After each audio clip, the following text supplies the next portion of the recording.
undefeated.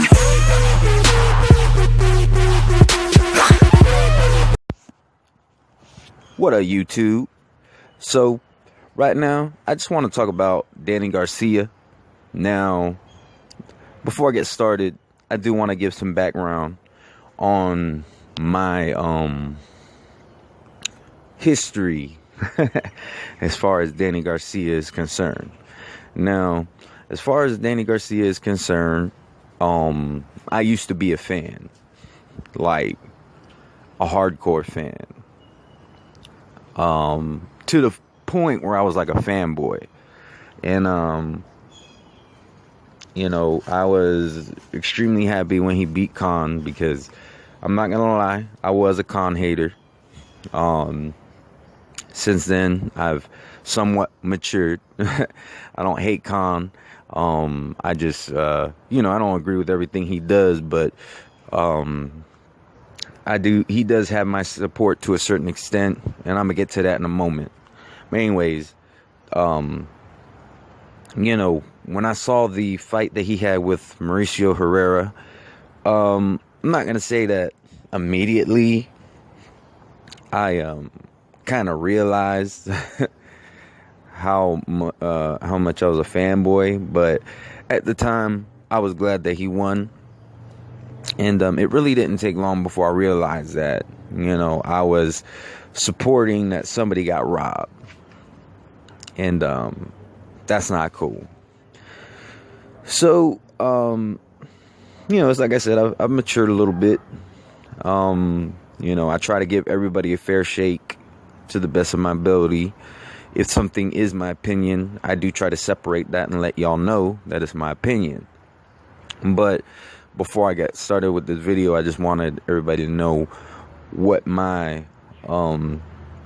history as far as Danny Garcia is concerned. I was impressed with, the fact that he beat Morales, was impressed with the fact that he beat Matisse, and was very glad that he beat Khan. Then when the Mauricio Herrera fight happened, made me question, and eventually I learned that just being a fanboy just isn't a good thing. So that being said, I never agreed with his WBC ranking in the welterweight division. I mean, I don't understand how you rank somebody so high when they've only had one fight in the division against someone who's not a top contender. I mean, let's be honest. Paulie Malignaggi was not a top contender at the time. It would be different if it was, Malignaggi earlier in his career, but this was over the hill, already been knocked out, hasn't really done nothing, was considering to retire before the fight with Danny Garcia. And in my opinion, I think that he was just willing to take that payday. I think he knew he wasn't going to win. He knew. And to be honest, I wasn't impressed with Danny Garcia's performance against Paulie Malignaggi. I think he looked horrible. That's my opinion. He looked slow. He looked like garbage. I mean, to me, he didn't look much better than Chavez Jr. in his last fight. Chavez Jr. won his last fight, but he didn't look impressive. Same thing with Danny Garcia. I'll give him that he looked a little bit better than Chavez did, but nonetheless, he still looked horrible. That's not really saying much. But anyways, and the fact that he gets these gift decisions is just, to me, is just a travesty. It really is. I definitely think that he deserves to have at least one, if not two, L's on his record. But anyways, I'm gonna give a little mini review since I didn't give a review initially. As far as the Guerrero fight is concerned, we'll say that he looked better against Guerrero than he did against Paulie Malignaggi. Once again, that's not really saying a whole bunch.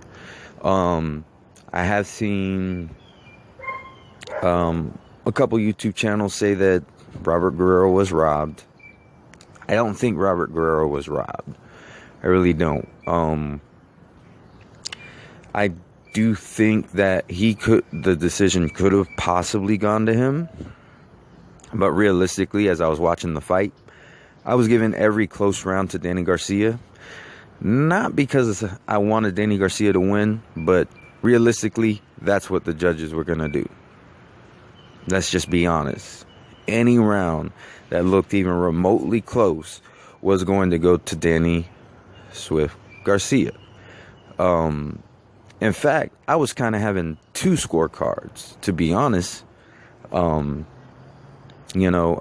had like my real scorecard where I was being as fair as I possibly can, and then the score that I thought the judges were going to go with, because I knew every single close round was going to go to Danny. I mean, there's just no doubt about it. But I don't think Robert Guerrero was robbed. I think it could have went either way. I think that the most fair way to grade this fight would be as a draw.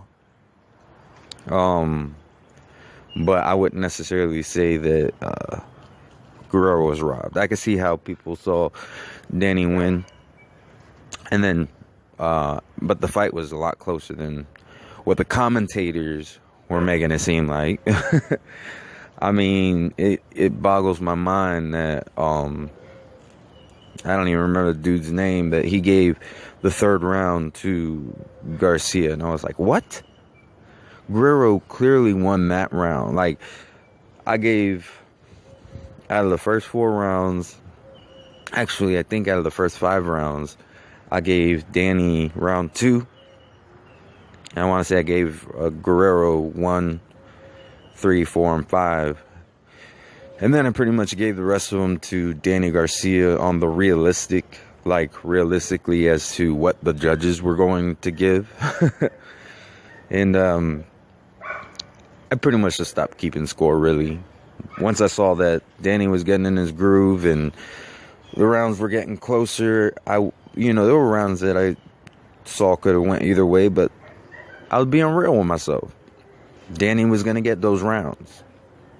Why even entertain the thought that the judges would be fair, right?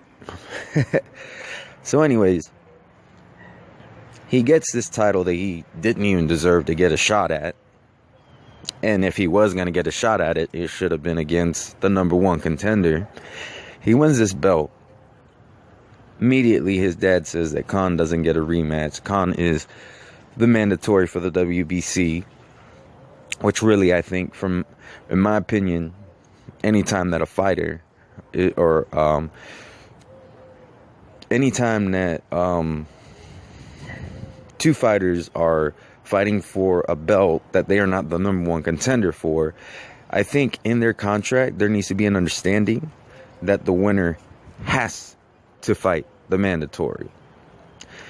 Not just that the WBC is saying it, but I think it needs to be in the contract. You understand that if you win, this is the guy that you have to fight. You either have to fight him or pay him step aside money. And he has to be willing to accept that step aside money.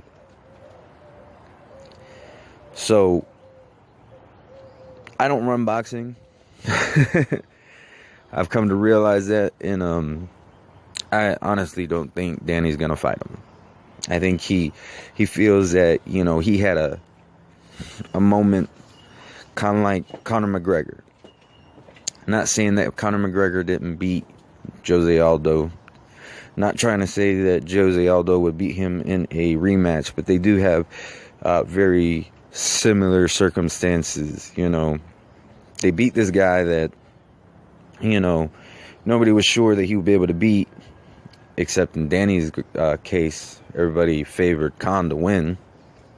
In McGregor's case, I think most people favored Conor McGregor, but really nobody knew what to expect. 13-second knockout wasn't one of the things they expected. But you know, both these guys are denying a rematch. Now, granted, Conor McGregor knocked him out in 13 seconds. So I can kind of see his reasoning, but at the same time, that could be a fluke. I do think that if they were to have a rematch, it would probably go longer. I don't think it'll be a 13-second match.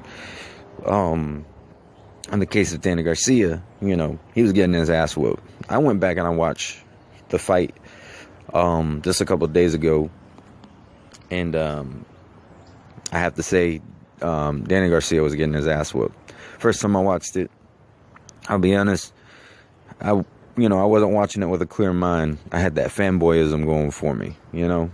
Now I don't. So I watched it, and you know, he was getting his ass whooped. He landed those left hooks, and that's what got him the win. Now, you know, if that were to happen again, then yeah, I'm gonna give props to Danny Garcia. I'm just gonna say, hey, his timing is just impeccable. I mean, it does exist where a fighter will just have another fighter's number, but I'm not one of these fans who's just gonna take his word for it. We know that that's happened with other fighters, a specific you-know-who. When you would name fighters, he would just say, oh, no, I could beat him. Oh, no, I could beat him. Oh, no, I could beat him. And then goes and fights somebody ranked lower than any of the people that we mentioned that we wanted him to fight. I'm not going to do that with Garcia either. I'm not just going to take his word for it that he'd beat him again. If you're so confident, show us. You're going to make a shitload of money, more money than you did in the first fight. Just do it. I mean, come on now. This is fucking ridiculous. You know, I didn't necessarily agree with Khan being put in the mandatory position, but the fact of the matter is he's there. And if I'm going to defend Triple G fighting a mandatory that doesn't deserve it, then I'm definitely gonna make a case for Khan being the mandatory, because to be honest, Khan deserves his mandatory position way more than Dominic Wade. Just being real. And it's just sickening to me. Alright? It's sickening to me that this dude does this shit. And I don't necessarily think it's him. You know, it's always his dad who says this shit. But at the end of the day, Danny's his own man. He's not coming out and giving his take on it. He always gives these political answers, and I think that's his way of really going with what his dad's saying, to be honest. I'm not going to say that's what it definitely is, because I don't know. I can't speak for Danny Garcia. But I really think that fight needs to happen. The Danny Garcia Khan fight. And now, I also think that Khan needs to be realistic. I don't think he needs to be waiting on Danny Garcia. You're number one contender for the WBC, but you have a chance to go after the IBF. Why not make that Kell Brook fight? Why? I mean, all that money, you know, and before I would have said that Kell Brook would knock him out. Now, I'm saying it's a 50-50. It's a 50-50 fight. Kell Brook hasn't fought any real competition in a while. He's on quite the layoff. And, I mean, I'm not a Khan fan, but Khan has my respect. I'll be real. I just can't flat out pick Brook to beat Khan. I think he has a chance. He's the one I would want to win, because I am a Kell Brook fan. But I might even have to edge that toward Khan. But anyways, this is more about Danny Garcia. So, For the record, I'm half Puerto Rican. And I do have a form of tribalism. But my tribalism isn't that I'm going to roll with Danny Swift Garcia for any bullshit that he does. My tribalism comes in the form of, it is sickening to me that one of my own kind would act so cowardly. Or, shit, maybe I'm going a bit too far with the word coward, but, you know, he's conducting himself in a way that I find to be embarrassing. Let me just put it that way. It's embarrassing to me to see somebody of my own race act this way. That's the form of tribalism that I have.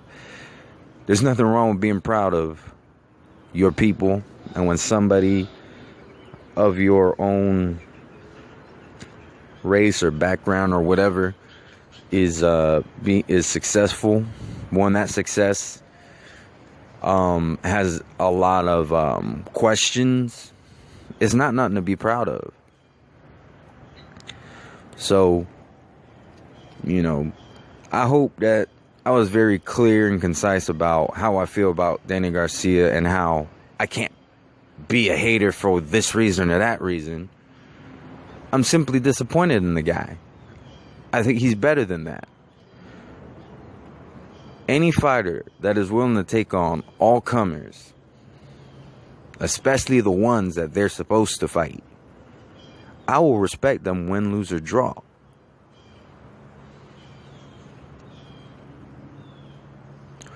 Anyways,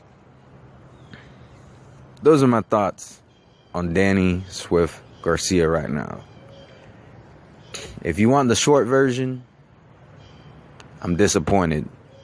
If you want the long version, just listen to the last 17 minutes of this video. Anyways, let me know what y'all think. I'm out. Undefeated.